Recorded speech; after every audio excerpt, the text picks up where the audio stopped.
What's up, guys? Today we're talking about the Yashica T AF.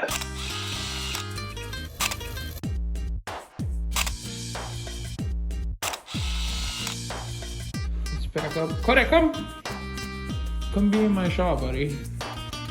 Come, buddy. Go be in the shop.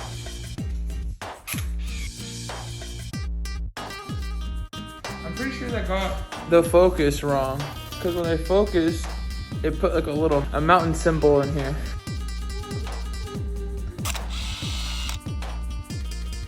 The lens on the Yashica T is a 3.5 Carl Zeiss Tessar lens, and it's actually the exact same lens as the Yashica T4. Highlight for those who are a big fan of the Yashica T4 but can't afford it or don't want to spend the money on it. This is definitely a great option.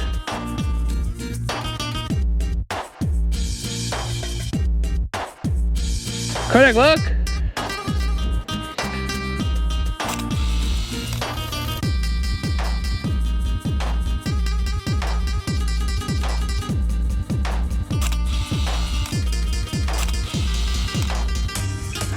Get it!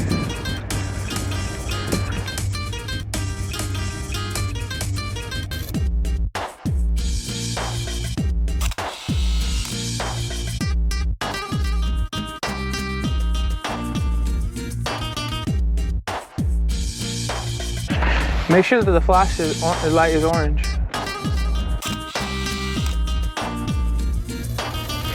I focused on your chin.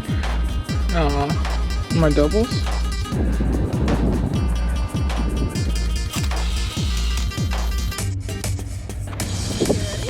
Yeah. Oh my god.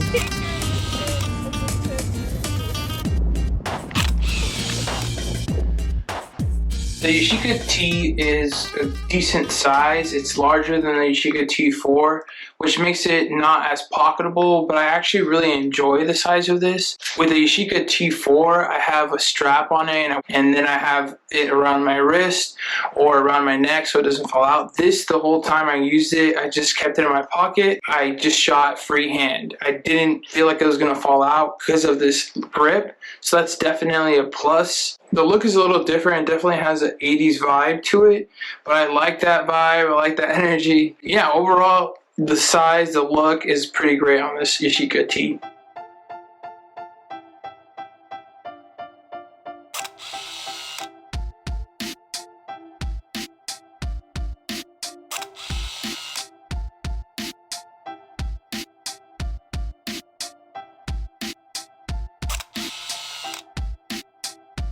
The flash on this camera is a really big plus.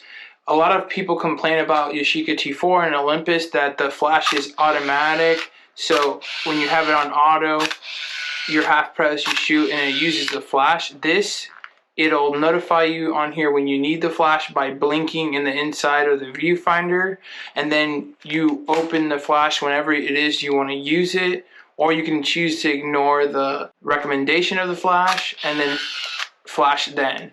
But overall, I think that's a huge plus that it's automatically off, and then it gives you the suggestion of flash. That way you can use it when it's recommending it, or if you know better as the user or the operator or the photographer, so you can just shoot.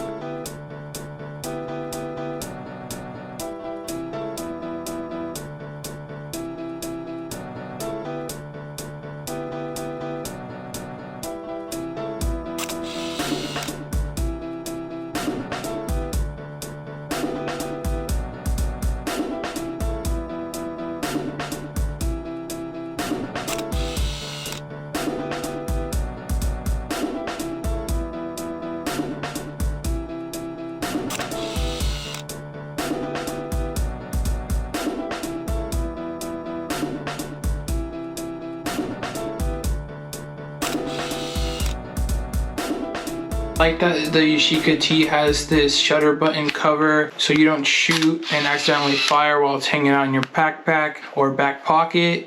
I like that it has the ISO control dial there manually, so that way you can overexpose or underexpose if you're into that.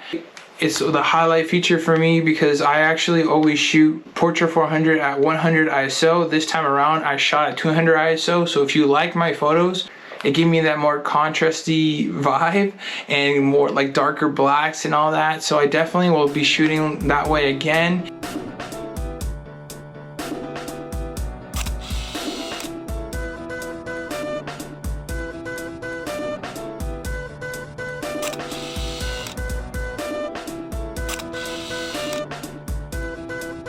One huge plus on the Yashica T is the viewfinder. The viewfinder is actually very informative. It gives you a reading of the focusing range. It gives you a one person kind of icon on the viewfinder for 1 to 2 meters. It gives you a 3-person kind of family icon from 2 meters to 4 meters. And then the last one is a mountain, and that's from 4 meters all the way to infinity. That's a really good feature because that way you get an idea of where it's focusing. That way, like when you're trying to do a portrait and that person you know is not in infinity or in a mountain range from you, you can refocus and get that photo. I found myself doing that a lot. It's hard to miss focus on a camera that's telling you how far it's focusing. I kept thinking that when I was using it, and I reviewed the photos, and the photos are in focus when I was paying attention to what the icons were telling me in the viewfinder. So that's a really, really neat feature.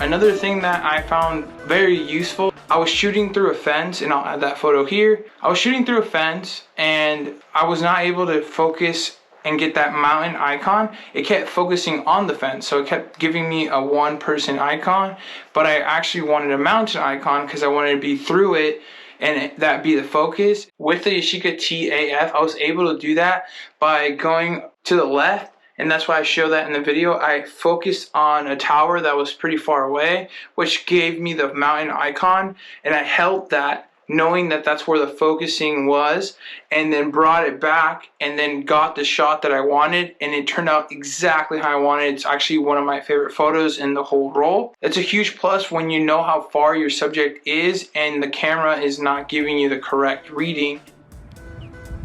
Come, baby.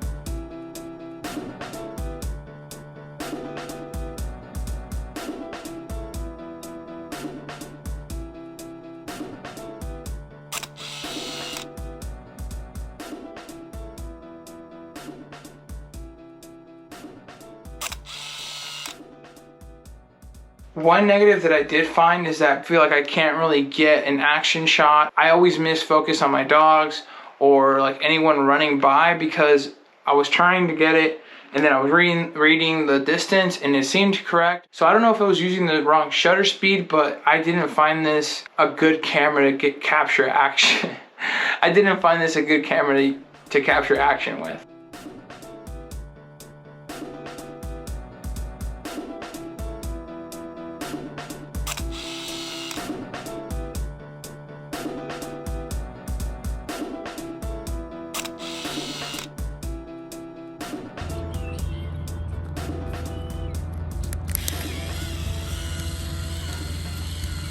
Another thing that was super minor on this that I didn't really like is you do have to manually rewind. Not a huge flaw or anything like that, but just kind of something to point out.